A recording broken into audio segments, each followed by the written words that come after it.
Bonjour à tous et bienvenue sur ce 22e tutoriel, partie 3. Nous allons commencer par corriger quelques petites erreurs et répondre à une demande.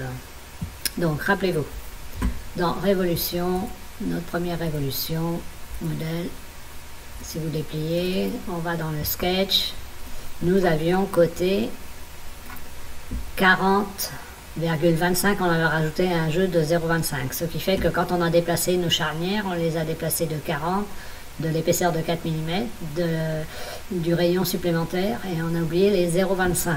Donc on va les corriger tout de suite. Vous allez dans Cut, vous dépliez, vous allez dans Fusion, vous dépliez, vous dépliez Cut, et vous arrivez sur les cylindres. Premier cylindre, donc nous allons en X rajouter plus 0,250 mm. Je valide. Ok, deuxième cylindre, toujours dans la parenthèse, je vais rajouter plus 0,250 mm. Je valide. Troisième cylindre, même punition, plus 0,250 mm. Je valide. Dernière. Ah, j'ai dû en oublier un. 0,25. Donc là c'était bon. Le deuxième 0,25. C'était le deuxième qu'on a oublié. Plus 0,25 mm. Donc voilà, vous rectifiez tous nos cylindres qui correspondaient aux charnières. Voilà, ceci étant fait, maintenant on va répondre à la demande.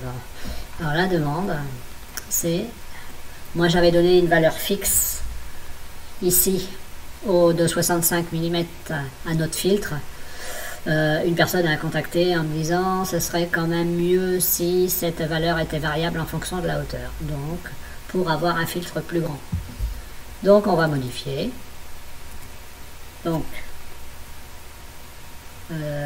cote.ag fois parenthèse 1, alors je l'ai calculé, moins 59,375 divisé par 100. Alors je répète, 59,375 divisé par 100. En fait on enlève 59,375%. On valide. Voilà, la cote n'a pas bougé, c'est normal, mais elle sera proportionnelle. Donc fermé.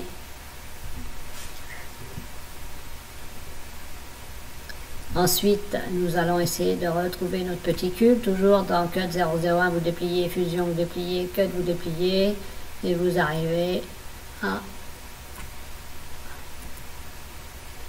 Je ne vois pas mon petit cube, où est-il passé? Cylindre, cube.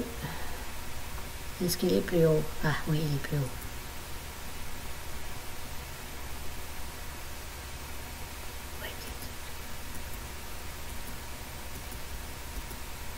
Ah, j'ai du mal à le trouver. Je vais tout redéplier les uns après les autres.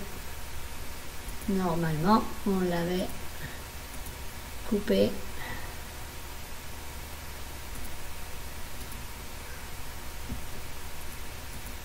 Ah, le voilà, il faut vraiment tout déplier juste avant les cylindres et retrouver le petit cube.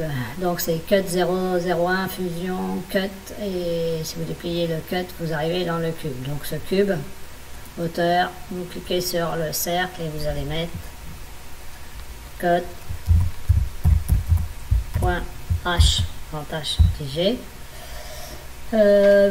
multiplier parenthèse 1 moins 59,375 divisé par 100, je ferme la parenthèse, moins 10 mm. Je valide. Donc c'est parfait, nous pouvons commencer la suite du tuto. Donc voilà, là vous aurez vraiment une largeur qui va changer. Si vous mettez du 20 mm en hauteur, vous allez avoir le filtre qui proportionnellement va s'adapter. Donc pour l'instant, nous repartons dans part design, nouvelle esquisse sur le plan XZ. Nous y voilà. On va dessiner un trait de construction ici, grosso modo. Trait de construction. J'ai bien la contrainte d'horizontalité et je vais le passer en trait de construction. Nous allons maintenant utiliser l'outil Polyline pour tracer notre système. Hop, hop, hop, hop. Alors les cotes, on les mettra après. Hein.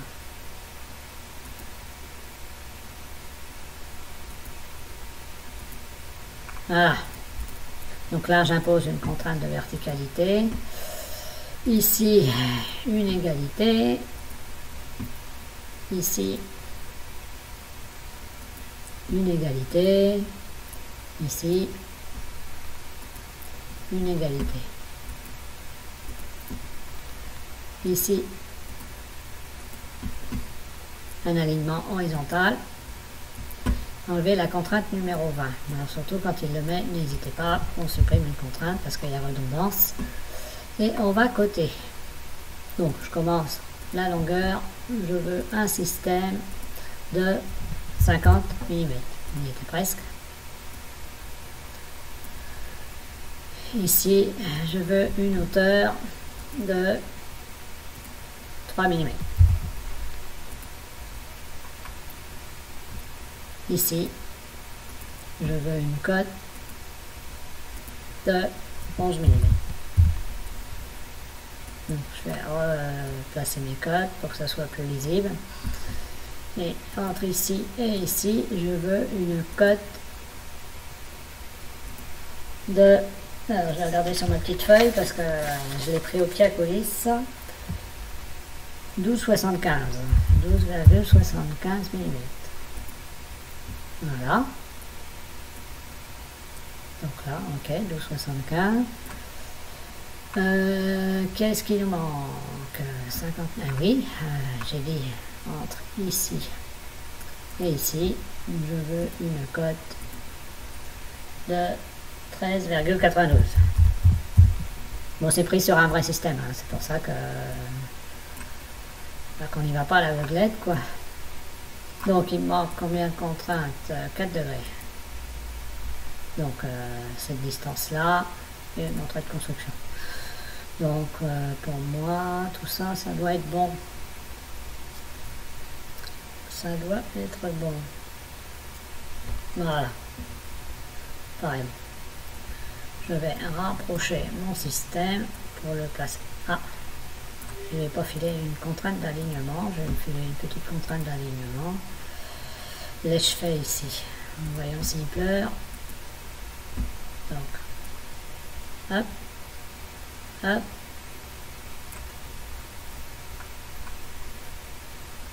Donc, on va lui dire qu'entre là et là, on veut une distance de du cercle point grand D petit g divisé par 2 plus cote point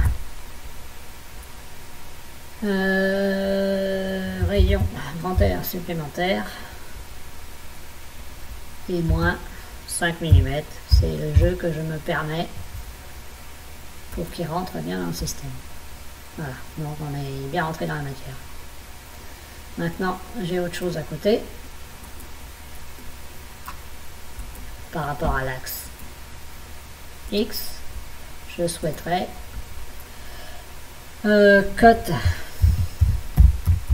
point grand H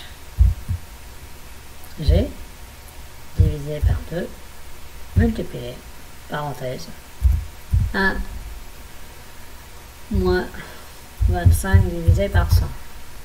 J'enlève 25%. Je valide. Je regarde, est-ce qu'il est haut, est-ce qu'il est bas? Il va venir se croiser là. Non, il est parfait comme ça. Alors, je mets au clair toutes mes cotes. J'espère que vous les voyez correctement. Sur un téléphone portable, un smartphone, ça va peut-être pas être évident. Voilà, donc tout est contraint. Nous allons sortir et faire une révolution. Mais autour de l'axe de ligne de construction. Je valide. Voilà. Donc, il est bien posé. Maintenant, il va falloir percer ici. Donc, nous allons insérer dans part un cylindre. Ce cylindre, rappelez-vous, ça sera avec un radius de 8 mm. Donc, on le voit ici, 8 mm.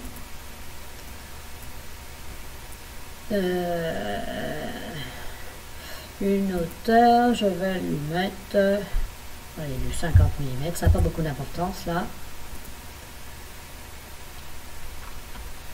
Normalement, voilà.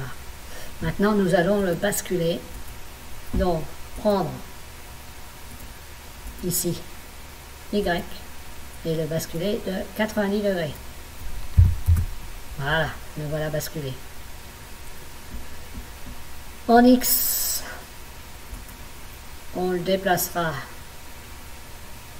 On va effacer. En X, on va cliquer sur le cercle. On le déplacera de cote point diamètre gouttière divisé par 2. On regarde, est-ce que ça suffira? Ça va être parfait. Donc en Z maintenant, donc facile en Z, on va prendre un signe moins forcément. Alors rappelez-vous là, on a un dépassement de 1 mm, il va falloir ajouter les 1 mm. Moins, parenthèse, donc cote, point grand H pour hauteur, petit g pour gouttière, divisé par 2, fois, parenthèse, 1, moins 25 divisé par 100, je ferme la parenthèse, je mets moins 1 mm et je ferme la parenthèse de tout l'ensemble. Valider. Ah, je vois que je ne suis pas centré. Donc c'était pas 1 mm qu'il me fallait. Donc là on va le faire à vue d'œil. Hein. Donc je retourne dans Z. Si je mets 2 mm. Ah oui, c'est plus, il fallait que je mette 1 mm. Je comprenais pas, mais normal, à 5 h du matin. Ah, pourquoi me fait-il ça? Mon millimètre, il n'a pas l'air de l'apprécier.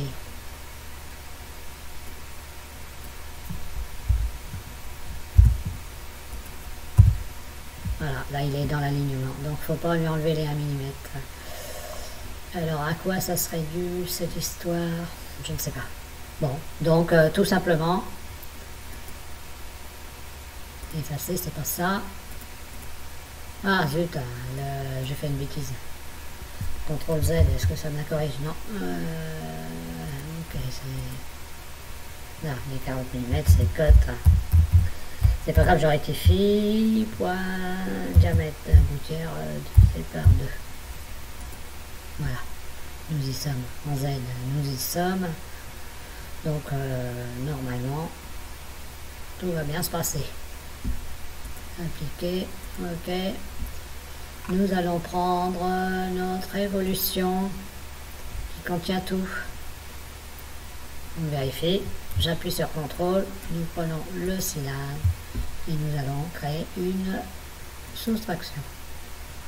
Voilà. Donc voilà, c'est fini pour celui-là. Nous avons fini l'ensemble des choses. Donc, voilà notre évacuation. Pour cette fois, il ne nous restera plus que le filtre et on vous expliquera comment fonctionne le filtre. Donc, je vous remercie, un petit pouce en passant, et je vous dis à la prochaine pour la partie numéro 4. sera un petit peu long, mais c'est normal.